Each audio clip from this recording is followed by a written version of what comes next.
अस्सलामुअलैकुम वरहमतुल्लाहि वबरकातुहू। इक़रा महदुल हाफ़िज़ात पेशावर शार वर्सत जुमात हश्तम मज़मून तालीमुल इस्लाम सबक नंबर 2।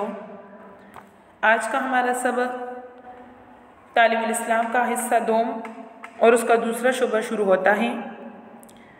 इसमें हम तालीमुल अरकान या इस्लामी आमाल के बारे में पढ़ेंगे कि इस्लामी आमाल किनको कहा जाता है, उसके बारे में हम मालूमात पढ़ेंगे। देखिए, जिन 5 चीज़ों पर इस्लाम की बुनियाद है तो उनमें सबसे पहली बात को ईमान कहते हैं और इसका बयान पहले शुबे में इस्लामी अक़ायद के नाम से आप लोग पढ़ चुके हैं। बाकी 4 चीज़ें यानी नमाज, ज़कात, रोज़ा, रमज़ान, हज, बैतुल्लाह के हज को इस्लामी आमाल कहते हैं। इस दूसरे हिस्से में नमाज का बयान होगा। अब हम नमाज के बारे में पढ़ते हैं कि नमाज किसे कहा जाता है और इससे पहले क्या करना ज़रूरी होता है, इसमें वज़ू करना होता है या नहीं, तो इसके बारे में हम पढ़ते हैं। नमाज किसे कहते हैं तो देखिए, नमाज जो है वो अल्लाह ताला की इबादत और बंदगी करने का ख़ास तरीका है जो अल्लाह ताला ने और इसके पैगम्बरों ने अपने बंदों को सिखाया है। फिर सवाल होते हैं कि नमाज से पहले किन चीज़ों की ज़रूरत होती है, तो जवाब इसका है कि नमाज से पहले 7 चीज़ों की ज़रूरत है जिनके बग़ैर नमाज नहीं होती। इन चीज़ों को शराइत नमाज और फ़र्ज़ कहते हैं। तो देखें, अब यहाँ पर हमें फरमा रहे हैं कि 7 चीज़ें जो नमाज से पहले ज़रूरी हैं वो क्या हैं। तो देखें, अव्वल बदन का पाक होना, फिर दूसरा कपड़ों का पाक होना, तीसरा जो है जगह का पाक होना, चौथा सर का छुपाना, 5वां नमाज का वक्त होना, छठा किबले की तरफ मुँह करना और 7वां नियत करना। फिर इसकी सबसे पहली शर्त का बयान जो है वो बयान कर रहे हैं। पहला शर्त इसके बारे में ये था कि पाक होना, बदन का पाक होना। तो बदन के पाक होने से क्या मुराद है? देखिए, बदन के पाक होने से मुराद ये है कि बदन पर किसी किस्म की निजासत यानी पलीती ना हो, यानी इस पर किसी किस्म की गंदगी ना लगी हो। दूसरा सवाल होता है कि निजासत की कितनी किस्में हैं, यानी नापाकी, निजासत नापाकी को कहा जाता है। तो नापाकी की कितनी किस्में हैं? नापाकी की 2 किस्में हैं, एक हकीकी और दूसरा हुक्मी। फिर सवाल होता है कि निजासत हकीकी किसे कहते हैं? तो देखिए, निजासत हकीकी वो ज़ाहरी नापाकी जो देखने में नज़र आ सके, यानी ऐसी गंदगी हो कि जो आपके बदन पर दिखाई दे सके, यानी खून वगैरह आपके बदन पे लगा हो या पेशाब या इसी तरह पाखाना वगैरह। पाखाना बड़े बॉल को कहा जाता है, यानी बड़ा वाशरूम उसको कहा जाता है। तो अगर ये बदन पर लगी हो तो इससे जो है निजासत हकीकिया कहा जाता है, क्योंकि खून वगैरह और पाखाना वगैरह ये आंखों से नज़र आता है और इस तरह शराब ये भी आंखों से दिखाई देता है। फिर निजासत हुक्मिया किसे कहते हैं?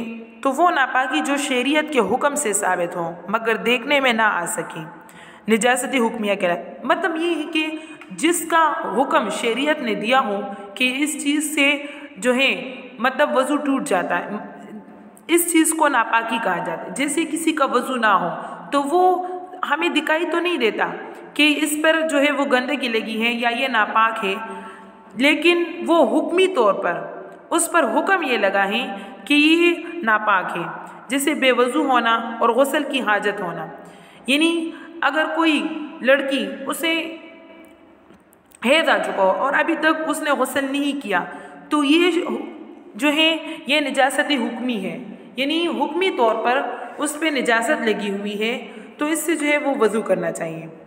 फिर सवाल होता है कि निजासत के लिए नमाज के लिए किस निजासत से बदन का पाक होना शर्त है? तो दोनों किस्म की निजासत से, चाहे वो निजासती हकीकी हो या चाहे वो निजासती हुक्मी हो, दोनों से जो है बदन का पाक होना ज़रूरी है। फिर सवाल होता है कि निजासती हुक्मिया की कितनी किस्में हैं? तो जवाब देते हैं कि 2 किस्में हैं। एक छोटी निजासती हुक्मिया उसे हदस असग़र कहते हैं और दूसरी बड़ी निजासती हुक्मिया उसे हदस अकबर और जनाबत कहते हैं।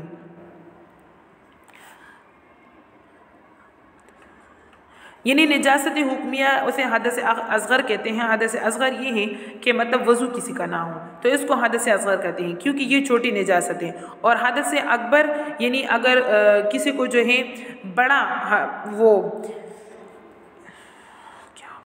यानी किसी को गुस्ल की ज़रूरत हो तो इसको हदस अकबर कहते हैं।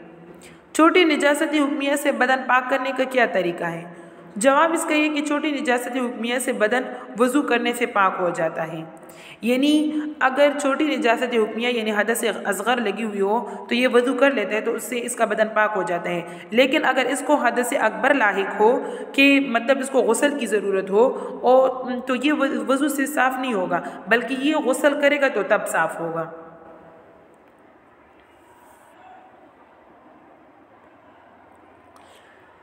आगे वज़ू का बयान शुरू होता है कि वज़ू किसे कहते हैं। तो देखिए, वज़ू से कहते हैं कि आदमी जब नमाज़ पढ़ने का इरादा करे तो साफ़ बर्तन में पानी लेकर पहले गिट्टों तक हाथ धोएं, फिर 3 बार कुली करे, मसवाक करे, फिर 3 बार मुँह धोएं, फिर कहनियों तक दोनों हाथ धोए, फिर जो है सर और कानों का मसा करे और दोनों पाँव को टखनों समेत धोए। वज़ू करने का तरीका जो है आप लोग पढ़ चुके हैं। वज़ू में ये सब बातें ज़रूरी हैं? तो जवाब ये कि वज़ू में बाज़ बातें ज़रूरी है कि जिनके छूट जाने से यानी रह जाने से वज़ू नहीं होता, उन्हें फ़र्ज़ कहते हैं। और बाज़ बातें ऐसी हैं कि जिनके रह जाने से वज़ू हो जाता है, मगर नाकिस होता है, यानी वो वज़ू जो है वो नाकिस रहता है, कम रहता है, तो इसे सुन्नत कहते हैं। और बाज़ बातें ऐसी हैं कि इनके करने से सवाब ज़्यादा होते हैं और छूट जाने से कोई नुकसान नहीं होता, उन्हें मुस्तहब कहते हैं।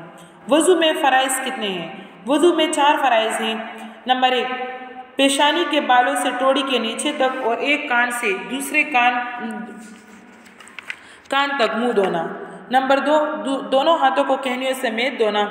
और चौथाई सर का मसा करना, यानी सर के छोटे हिस्से का मसा करना और दोनों पाँव टखनों समेत धोना।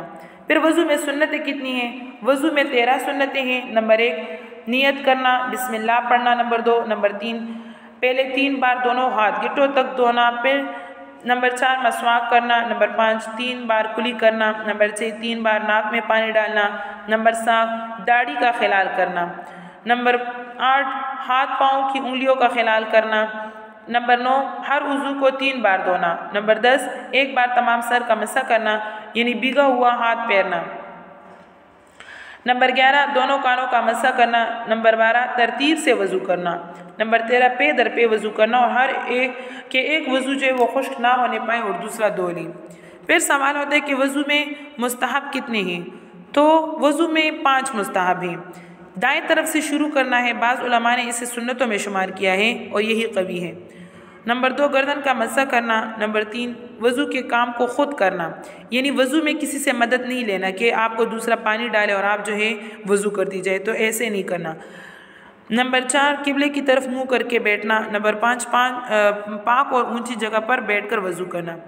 फिर सवाल होता है कि वज़ू में कितनी चीज़ें मकरूह हैं? तो वज़ू में 4 चीज़ें मकरूह हैं। नापाक जगह पर वज़ू करना, सीधे हाथ से नाक साफ़ करना। नंबर 3, वज़ू करने में दुनिया की बातें करना और सुन्नत के ख़िलाफ़ वज़ू करना। फिर सवाल होता है कि कितनी चीज़ों से वज़ू टूट जाता है? तो जवाब इसका ये है कि 8 चीज़ों से वज़ू टूट जाता है। इन्हें नवाक़िज़ वज़ू कहा जाता है, यानी इसके ज़रिए से वज़ू टूट जाता है। नंबर 1, पाखाना, पेशाब करना या इन दोनों रास्तों से किसी और चीज़ का निकलना। नंबर 2, रिह यानी हवा का पीछे से निकलना। नंबर 3, बदन के किसी मकाम से खून या पीप का निकल कर बह जाना। नंबर 4, मुँह भर करके करना, यानी वोमिटिंग, उल्टियाँ करना। नंबर 5, लेट कर या सहारा लगा कर सो जाना। नंबर 6, बीमारी या किसी और वजह से बेहोश हो जाना। नंबर 7, मजनून यानी पागल हो जाना, दीवाना हो जाना। नंबर 8, नमाज में कहा मार कर हंसना।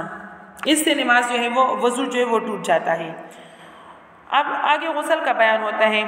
सवाल है कि बड़ी निजासत हुक्मिया यानी हदस अकबर और जनाबत से बदन पाक करने का क्या तरीका है? हदस अकबर या जनाबत से बदन गुस्ल करने से पाक हो जाते हैं, यानी वो गुस्ल से पाक हो जाते हैं।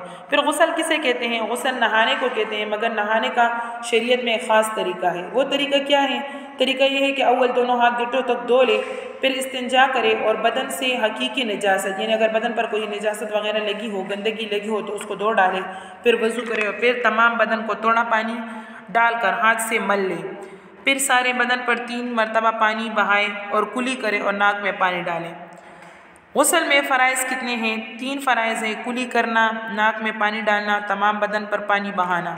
फिर सवाल होता है कि गुस्ल में सुन्नतें कितनी हैं? तो गुस्ल में 5 सुन्नतें हैं। नंबर 1, दोनों हाथ गिटों तक धोना। नंबर 2, इस्तिंजा करना और जिस जगह बदन पर निजासत लगी हो उसे धोना। नंबर 3, नापाकी दूर करने की नियत करना। पहले वज़ू कर लेना और तमाम बदन पर 3 बार पानी बहा लेना। तो ये गुस्ल की सुन्नतें हैं। हमारा सबक ख़त्म हुआ। सदक़ल्लाहुल अज़ीम। वाखिर दावाना अनिल हम्दुलिल्लाहि रब्बिल आलमीन। तालिबात आगे एक मंजिल याद करें, यानी तीसरा मंजिल याद करें। इंशाअल्लाह टेस्ट लूँगी। अस्सलामु अलैकुम व रहमतुल्लाहि व बरकातुहू।